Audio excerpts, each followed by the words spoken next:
Penentuan harga jual. Penentuan harga jual ini merupakan sesuatu yang sangat penting, terutama bagi manajemen. Bagaimana perusahaan itu memiliki strategi mengutamakan kepuasan customer agar produk tersebut tetap bisa laris di pasaran, dimana kalau bisa dia menghasilkan mutu yang terbaik dengan harga yang terjangkau sehingga tetap bertahan di pasar, atau kalau bisa lebih rendah daripada harga produk lain di pasaran. Harga jual ini dipengaruhi beberapa faktor, antaranya selera konsumen, permintaan penawaran atau demand dan supply, terus pesaing di pasaran, dan harga jual dari produk tersebut dibandingkan dengan produk lain. Tujuan penentuan harga ini yang lebih utama adalah bagaimana perusahaan itu bertahan hidup dan menghasilkan keuntungan. Perusahaan dapat memaksimalkan laba jangka pendek dan dapat juga menghitung bagaimana dia proyeksi untuk laba jangka panjangnya. Jadi perusahaan itu melihat laba jangka pendek dan berapa jangka panjangnya. Seterusnya, kepemimpinan kualitas produk. Jadi bagaimana produk tersebut memiliki kualitas yang lebih baik dibandingkan dengan produk lain. Jadi kadang kita lihat bagaimana suatu produk dia lebih mengandalkan kualitas, walaupun harganya mahal tetap digunakan oleh konsumer. Meningkatkan penjualan. Jadi meningkatkan penjualan ini akan mempengaruhi penerimaan perusahaan. Jadi karena dari penjualan inilah perusahaan memperoleh laba dari usahanya. Perusahaan selalu menginginkan penjualan yang tinggi untuk kelangsungan hidup perusahaannya. Peningkatan penjualan dapat dilakukan dengan berbaur dengan pemasaran yang agresif, pengembangan produk dan perbaharuan produk, dan peningkatan kualitas. Pada sisi lain, perusahaan dapat meningkatkan volume dan mempertahankan tingkat daya dari penjualan. Terkadang perusahaan itu memproduksi 100, itu hanya menghasilkan dengan biaya 100.000, dengan menghasilkan 200, biayanya hanya 150.000. Jadi ada selisih dari harga yang bisa dimanfaatkan untuk menguasai pasar dengan menghasilkan produk yang banyak dengan harga yang murah. Selain diselisih produk tadi, juga bisa memberikan pemotongan harga atau penetapan harga. Sering kita lihat diskon itu diberikan perusahaan-perusahaan besar, padahal awalnya dia sudah menaikkan terlebih dahulu. Jadi walaupun telah didiskon, dia harganya itu tetap masih di atas biaya produksinya. Selanjutnya, mempertahankan dan meningkatkan bagian pasar. Jadi salah satu strategi yang dilakukan oleh perusahaan mempertahankan dan meningkatkan pasar. Jadi banyak perusahaan menetapkan harga yang rendah untuk mempertahankan pangsa pasarnya. Sering kita lihat untuk beberapa perusahaan-perusahaan, dia untuk produk utamanya dia harganya rendah, tapi untuk onderdil dan perawatannya dia menaikkan harganya, atau suku cadangnya mahal, tapi harga dari produk utama perusahaan tersebut di bawah pangsa pasar. Itulah contoh strategi meningkatkan bagian pasar. Selanjutnya, menstabilkan harga. Jadi bagaimana harga itu tetap stabil untuk menghindari adanya perang harga pada waktu permintaan meningkat atau menurun. Jadi kalau biasa ini untuk produk-produk yang disubsidi atau sudah ada campur tangan pemerintah, misalnya listrik, air, dan BBM, walaupun permintaan meningkat atau menurun, harganya tetap. Faktor-faktor yang mempengaruhi harga penjualan, seperti yang saya jelaskan tadi, ada customer. Jadi bagaimana customer itu mempengaruhi harga pasar, sehingga yang kita lihat produk biasa-biasa saja, tapi karena customer menyukai atau karena dia limited edition, jadi harganya naik. Dan ada produk yang bagus, tapi karena kurang diminati, jadi harganya permintaannya turun sehingga harganya harus lebih rendah lagi. Berikutnya, kompetitor atau pesaing.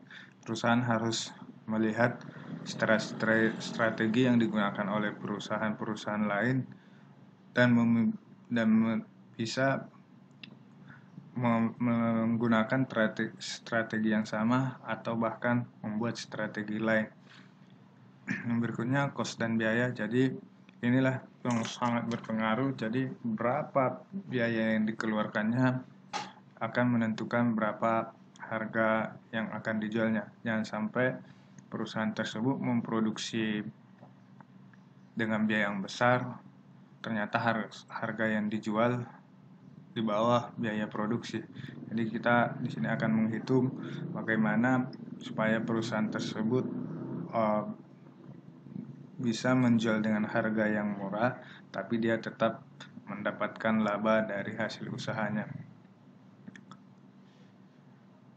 Selanjutnya, manfaat biaya penuh. Jadi biaya penuh ini manfaatnya mengurangi ketidakpastian dalam pengambilan keputusan, sebab biaya penuh merupakan biaya yang dapat diramalkan atau diproyeksikan berdasarkan biaya sebelumnya, bisa diproyeksikan berapa biaya yang akan datang. Yang kedua, mengambil keputusan untuk memasuki pasar. Dalam hal ini, biaya penuh lebih besar dari harga jual di pasar, maka produk tidak bisa masuk pasar. Sebaliknya, jika biaya lebih rendah, dia bisa menjual dengan harga yang lebih rendah. Yang ketiga, harga penuh memberi perlindungan dari kerugian. Jadi setelah kita tahu berapa dia biaya, berarti kita bisa menetapkan harga minimal agar perusahaan tersebut tidak mengalami kerugian.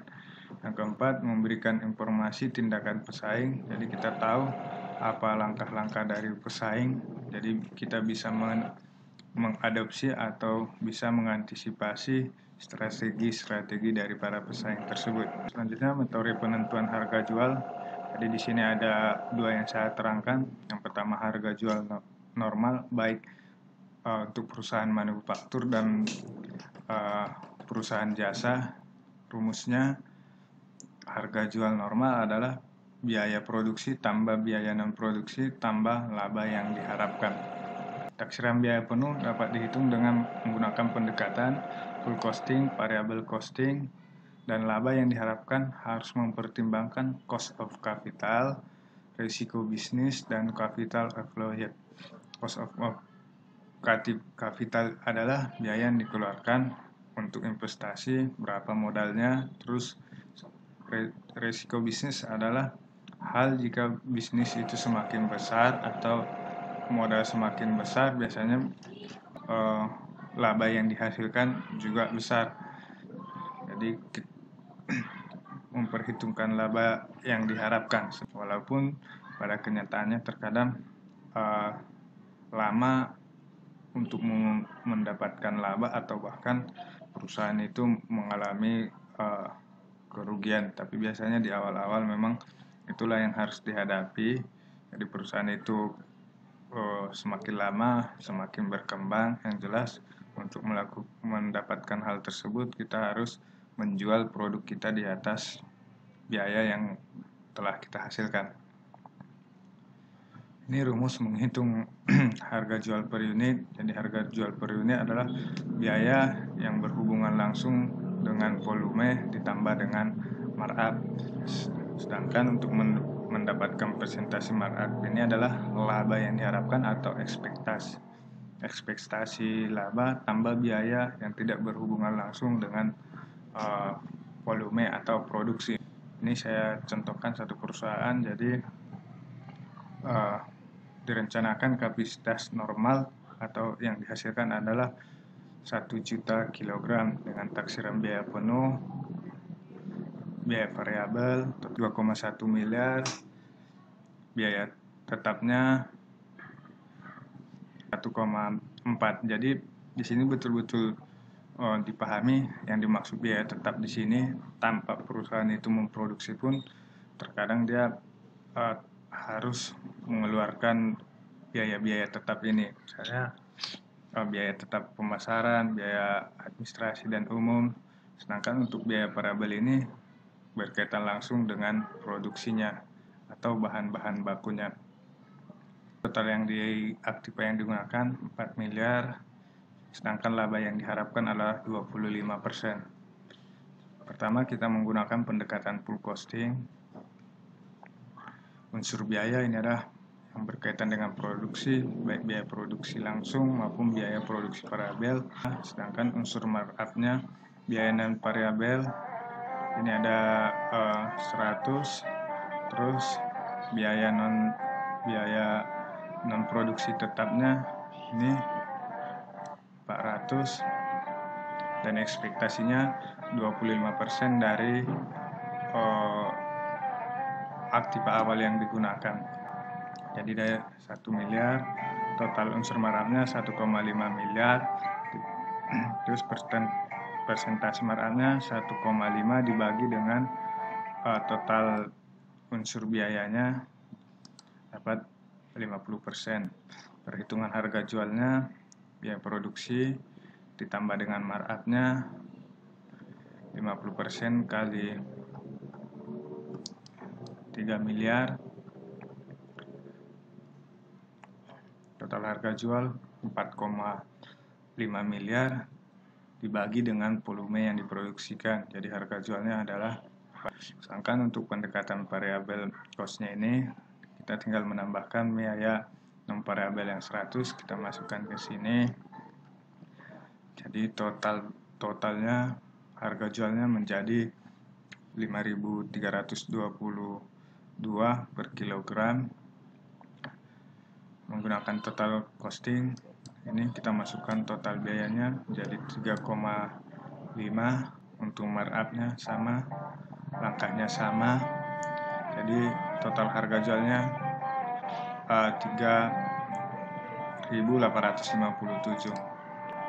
Berikutnya harga jual produk perusahaan yang diatur oleh pemerintah. Ini biasa diatur pemerintah untuk perusahaan yang menghasilkan produk-produk yang mengatur hajat hidup orang banyak atau menjadi kebutuhan dasar dari masyarakat sebagai konsumen. Jadi perlu campur tangan pemerintah karena biasanya produk ini merupakan kebutuhan yang sangat diperlukan dan kebutuhannya akan terus meningkat. Jadi kalau harganya tidak ditetapkan, bisa saja produsen terus menaikkan harganya sedangkan kemampuan dari konsumen atau masyarakat cukup rendah. Rumusnya harga jual tafsiran biaya penuh pada masa yang akan datang ditambah dengan ekspektasi laba atau laba yang diharapkan. Misalnya untuk menghasilkan listrik diperlukan investasi 3,2 miliar, yang dihasilkan adalah 100 juta kilowatt per tahun. Untuk biayanya, taksiran biaya produksi 15 miliar, taksiran biaya produksi setahun terdiri dari biaya pemasaran dan biaya administrasi. Jadi kalau di laba yang diharapkan 25% dari investasi, jadi berapa harga per kilowattnya? Menghitung harga jual per kilowattnya berarti taksiran biaya penuh, biaya produksi 15 miliar, terus biaya non produksinya 2,2 miliar, taksiran aktiva penuh yang digunakan 3,2 miliar, ini 3,2 miliar. Laba yang diharapkan adalah 25%. Jadi biaya non produksi 2,2 miliar, ekspektasi laba 25% kali aktiva yang digunakan.